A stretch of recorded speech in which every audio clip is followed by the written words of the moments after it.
Bismillahirrahmanirrahim. Assalamualaikum warahmatullahi wabarakatuh. Bismillahi wa syukurillah wa la hawla wa la quwata illa billah.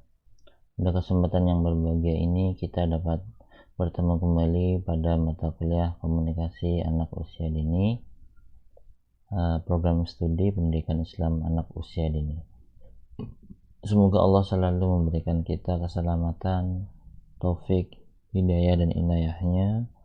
Semoga kita selalu mendapatkan berkah dari Allah Subhanahu wa Ta'ala, dan kita tetap bersyukur dengan suasana yang seperti ini, dan semuanya ada hikmahnya. Salawat serta salam marilah kita sanjungkan kepada junjungan kita Nabi Agung Muhammad Sallallahu Alaihi Wasallam, Nabi akhir zaman, yang mana beliaulah yang membawa kita dari zaman jahiliyah menuju zaman Islamiyah seperti sekarang ini. Mahasiswa program studi pendidikan Islam anak usia dini, kali ini kita akan mencoba untuk membahas tentang bagaimana tinjauan anak usia dini. Dalam kaitannya dengan ini, kita melihat mind map atau peta konsep pada pertemuan sebelumnya. Kita sekarang mempelajari tentang siapa sih itu anak usia dini, karena ini kalau dilihat dari istilah mata kuliah kita adalah komunikasi anak usia dini, paling tidak kita mengetahui siapa itu anak, apa sih anak itu. Kalau kita lihat itu tinjauan filsafat lah tentang anak usia dini. Apa itu anak, bagaimana anak, dan mengapa kok ada anak, dan seterusnya. Sebelumnya marilah kita mulai dengan bacaan Al-Fatihah. A'udzubillahi minasyaitonirrajim. Bismillahirrahmanirrahim. Alhamdulillahi rabbil alamin arrahmanirrahim maliki yaumiddin. Iyyaka na'budu wa iyyaka nasta'in ihdinas siratal mustaqim siratal ladzina an'amta 'alaihim ghairil maghdubi 'alaihim waladdallin. Oke, kita mulai dengan basmalah. Bismillahirrahmanirrahim. Kalau kita mengamati ketiga gambar ini, dalam benak kita bahagia. Kenapa? Karena anak bisa menikmati masa kecil bahagia. Kalau biasanya kita ada masalah, kemudian kita melakukan sesuatu perbuatan yang di luar nalar atau kekanak-kanakan, itu biasanya teman kita, wah itu masa kecil tidak bahagia. Tapi ketika kita melihat gambar ini, anak bahagia, anak ceria dengan bermain, karena dengan bermain ini anak bisa mengekspresikan apa yang ia punya dan apa yang ia atau yang ia miliki, sehingga anak itu selalu mempergunakan masa muda dengan bermain. Tetapi bermain ini ya bermain sambil belajar. Artian mereka bermain itu mereka juga sedang belajar. Tidak hanya bermain itu hanya main-main saja seperti kita anak orang dewasa bermain, ya bermain saja. Akan tetapi mereka ketika bermain justru mereka itu sedang belajar, karena masa mereka adalah masa kanak-kanak. Dan kita perlu sebagai orang tua ataupun guru memberikan stimulasi yang terbaik kepada anak didik kita, khususnya anak-anak kita yang ada di rumah. Pada pertemuan ini kita akan mencoba mengupas tentang siapa itu anak, kemudian apa saja dimensi yang dimiliki oleh anak, kemudian apa sih kebutuhan anak, dan apa saja aspek pertumbuhan dan perkembangan anak.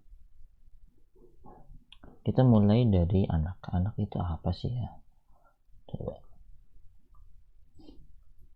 Kalau kita melihat hakikat anak, kalau kita mempelajari tentang hakikat, ini filsafat ya. Apa sih itu anak? Dalam Mu'jam al-Ma'ani itu anak itu diistilahkan dengan kata-kata al-walad atau kullu ma wulida wa yutlaqu 'ala dzakari wal unsa wal musanna wal jam'i. Anak itu adalah setiap apa yang dilahirkan. Kullu ma wulida, setiap apa yang dilahirkan. Apa itu adalah az-zakar, laki-laki, wal unsa atau perempuan, wal musanna atau dua anak, wal jam'i atau banyak. Jadi ini berimplikasi semua yang yang dilahirkan itu adalah anak. Kalau kita bawa konsep tentang manusia, otomatis ya anak itu sendiri. Ya walaupun kita tahu anak ayam, ada anak kucing dan seterusnya, maka ini masih umum sekali tentang anak dalam Mu'jam al-Ma'ani. Kemudian dalam Kamus Besar Bahasa Indonesia, manusia yang masih kecil seperti dalam kata anak itu baru berumur 6 tahun. Anak kalau dalam Kamus Besar Bahasa Indonesia itu adalah manusia yang masih kecil, belum remaja dan belum dewasa. Anak ya, seperti halnya anak usia dini berarti anak yang mempunyai pembatasan usia dari 0 sampai 6 tahun dan seterusnya menurut para ahli yang mendefinisikan. Kemudian Oxford Advanced Learners Dictionary. Nah, kita lihat bahasa Inggrisnya dulu juga lah. Kita tahu bahasa Indonesianya, kemudian bagaimana dari Arab, kemudian dari bahasa Inggris. Child, a young human who is not yet an adult. Atau anak itu adalah seorang manusia yang masih kecil, yang masih belia, atau manusia muda yang belum dewasa. A young human who is not yet an adult, atau manusia muda yang belum dewasa. Kalau kita melihat dari sini berarti anak itu mempunyai batasan umur.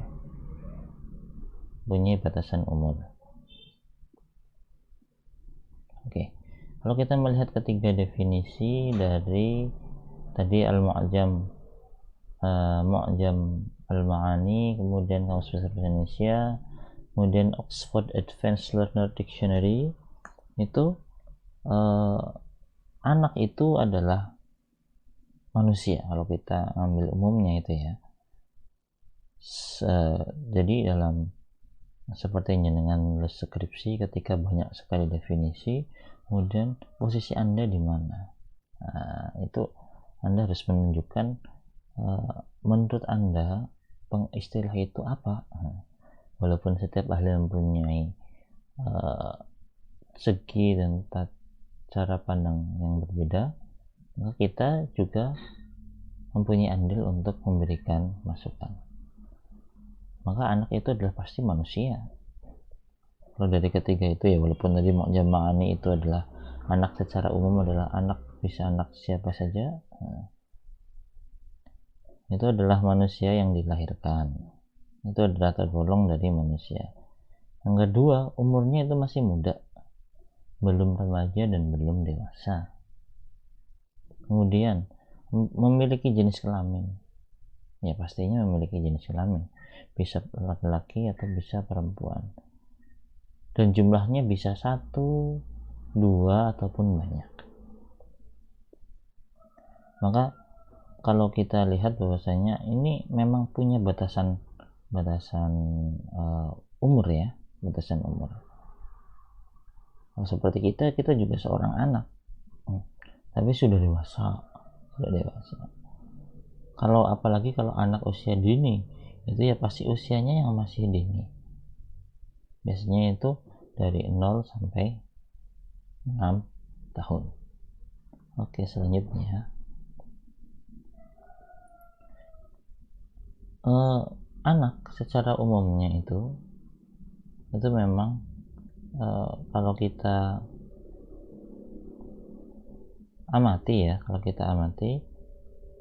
di sana itu ada anak dari fase yang pertama adalah bayi, kemudian dari bayi masuk ke balita, dari balita ke prasekolah langsung ke usia sekolah, kemudian ke remaja, kemudian dewasa. Itu tahapan usia. Posisi kita anak usia dini ini adalah usia 0 sampai 6 tahun, atau dari bayi kemudian sampai ke usia prasekolah. Ini istilah seperti ini bisa dimunculkan. Kenapa? Karena pada waktu kita dulu juga itu TK itu tidak sesuatu yang tidak diwajibkan. Bagi yang mau masuk ya silahkan, yang tidak ya monggo. Tapi kita sekarang ini PAUD dan sejenisnya itu memang merupakan hal yang sangat urgent sekali, yang sangat dibutuhkan sekali untuk mengantarkan anak ke jenjang sekolah dasar. Maka dari sini kita sudah mengetahui lah apa itu anak, dan saya kira jenengan juga mempunyai pandangan tersendiri tentang anak. Kemudian di sana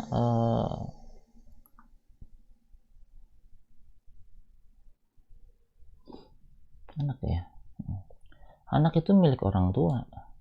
Kalau kita lihat secara biologis, anak pasti terlahir dari pasangan suami istri. Dalam kita itu secara sah. Terus bagaimana kalau tidak sah? Itu juga tetap anak. Walaupun anak itu secara sah atau tidak sah, itu pasti milik orang tua secara biologis, karena lahir dari laki-laki dan perempuan, ayah dan ibu. Seorang anak tidak bisa mengelak, saya kepingin lahir dari perut Pak Jokowi. Ya tidak mungkin bisa. Bisanya dengan istrinya. Tidak bisa dengan memilih, ya saya kepingin nanti lahir dari keluarga presiden, dari keluarga jenderal dan seterusnya. Kita tidak bisa memilih itu. Akan tetapi Allah yang akan mengamanatkan dari perut siapa kita akan lahir. Itu secara biologis anak itu milik orang tua. Oke ya. Kemudian anak juga sebagai investasi masa depan. Investasi ini sangat berharga sekali. Kalau kita lihatlah, karakteristik anak itu sangat berbeda-beda, mempunyai kelebihan dan kekurangan. Maka kita sebagai orang tua dan guru itu, dengan karakteristik yang berbeda-beda itu, bagaimana kita mengarahkan mereka menjadi anak yang soleh. Di antara soleh itu juga, satu, mau mendoakan orang tua, dua, dapat bermanfaat bagi orang lain atau yang lebih luas kepada agama, bangsa, keluarga, itu ya. Maka kita bisa bagaimana caranya untuk bisa mengarahkan anak ke kesolehan secara individu ataupun secara sosial. Dengan berbeda-beda karakteristik ini, maka tidak mudah bagi ibu dan bapak untuk membentuknya. Kalau kita lihat kepada penyair yang kemarin kita pelajari, innal husuna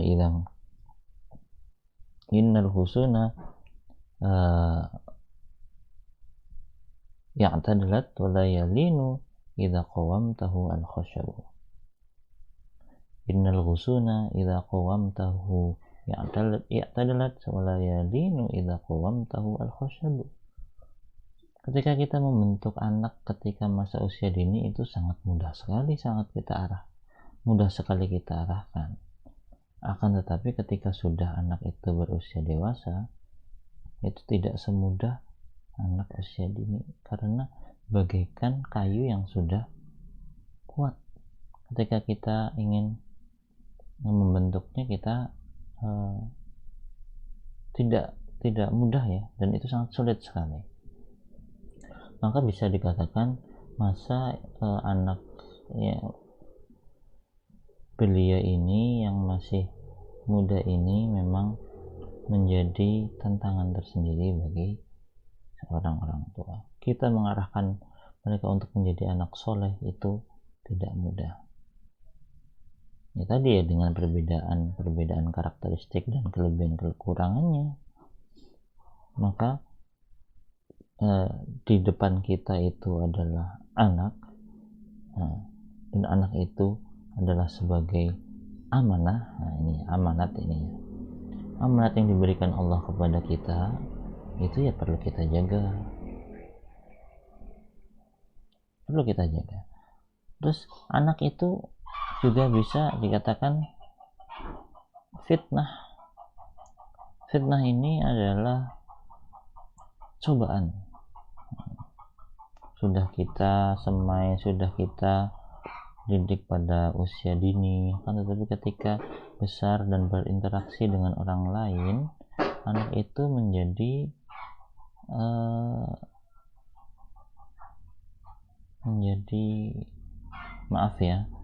nakal ataupun membangkang dan seterusnya. Itu anak sebagai ujian atau fitnah.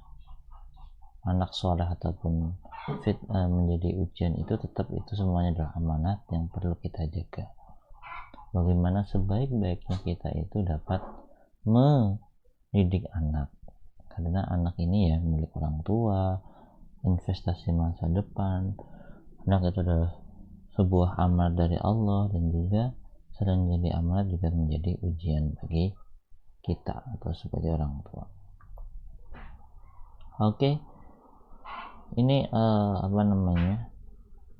bagaimana kita melihat anak dari posisi agama ya.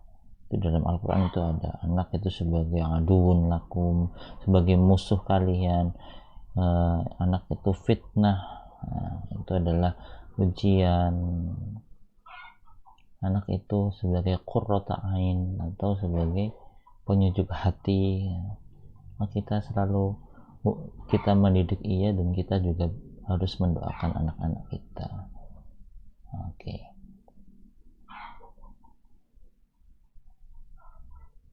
Kemudian anak itu unik ya. Seorang ahli itu mengatakan anak itu adalah manusia multidimensional, atau dimensinya itu sangat banyak sekali.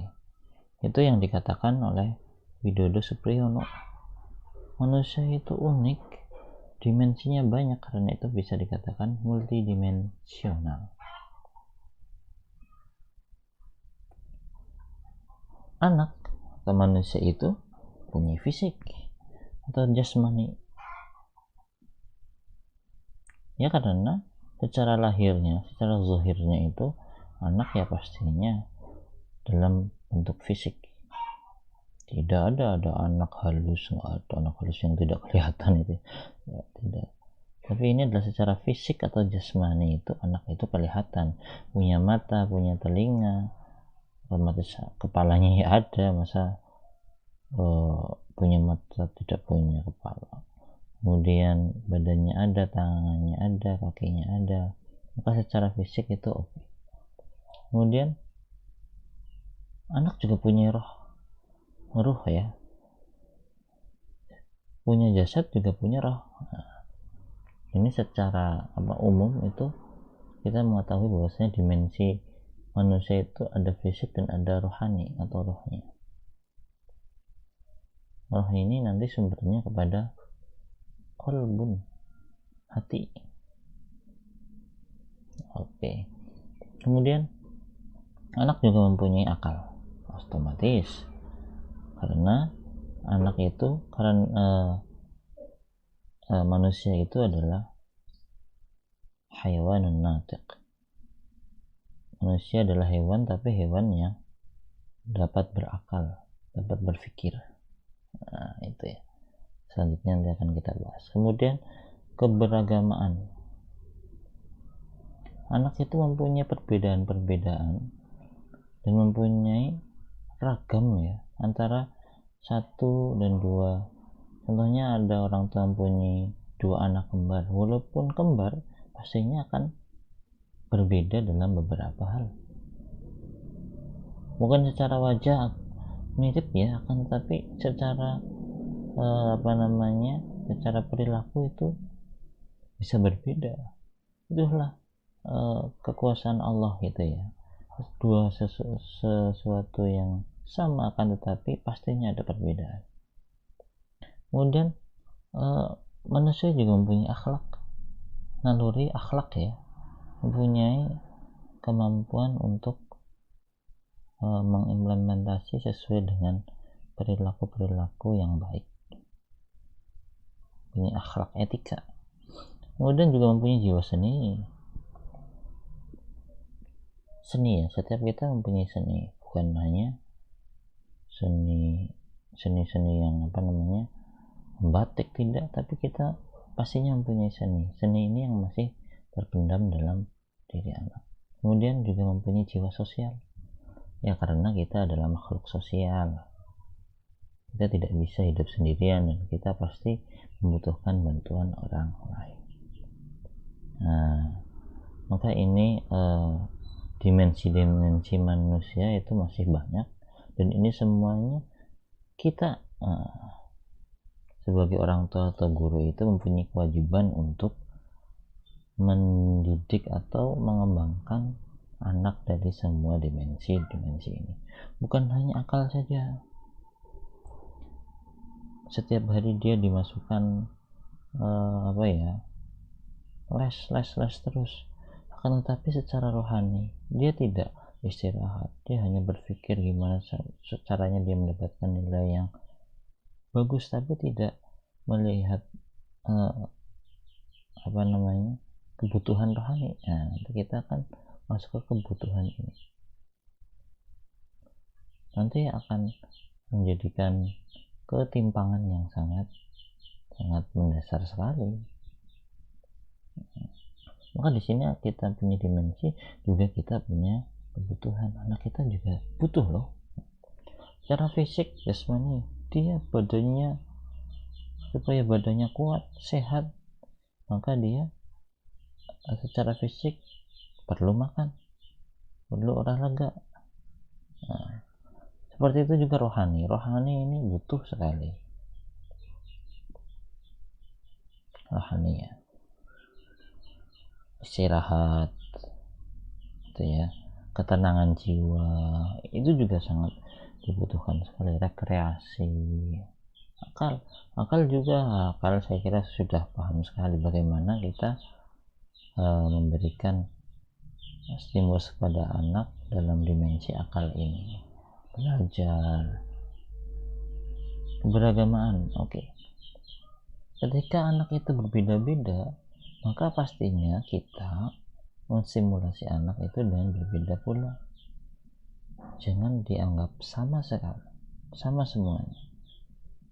Maka dari teori belajar, ketika kita mengajar, kita tidak hanya menggunakan satu metode saja. Seperti halnya anak itu mempunyai kemampuan auditori yang baik, akan tetapi secara visual tidak, dan kita hanya mengajar dengan visual saja, maka anak yang mempunyai kemampuan auditori ini akan terganggu. Dan begitu pula sebaliknya, anak harus melihat kemampuannya itu dengan visual. Akan tetapi guru hanya ceramah saja, itu tidak menumbuhkan, tidak memberikan stimulasi kepada, dan itu akan menyulitkan seorang anak. Akhlak juga, manusia karena adalah sebaik-baik ciptaan Allah, ahsanu taqwim, maka punya kebutuhan akhlak. Kita didik akhlaknya, karakternya, supaya dia itu kuat, supaya dia itu tidak terombang-ambing secara akhlak. Kemudian seni juga, pasti setiap anak itu mempunyai seni, kelebihan dalam bidang ini. Walaupun kita biasanya itu apa ya kelebihan anak dalam seni ini, kita biasanya susah menentukannya. Tapi coba kita gali, kira-kira apa sih bakat minatnya anak. Nanti muncul oh ternyata anak menyukai seni ini.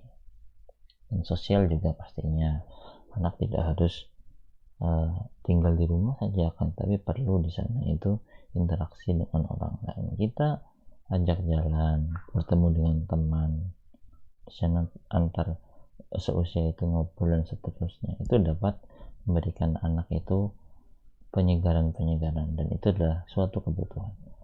Di sana ada mengatakan lagi, selain kebutuhan ini juga kebutuhan agama ya, kepercayaan dia kepada hal yang lebih besar dari dia,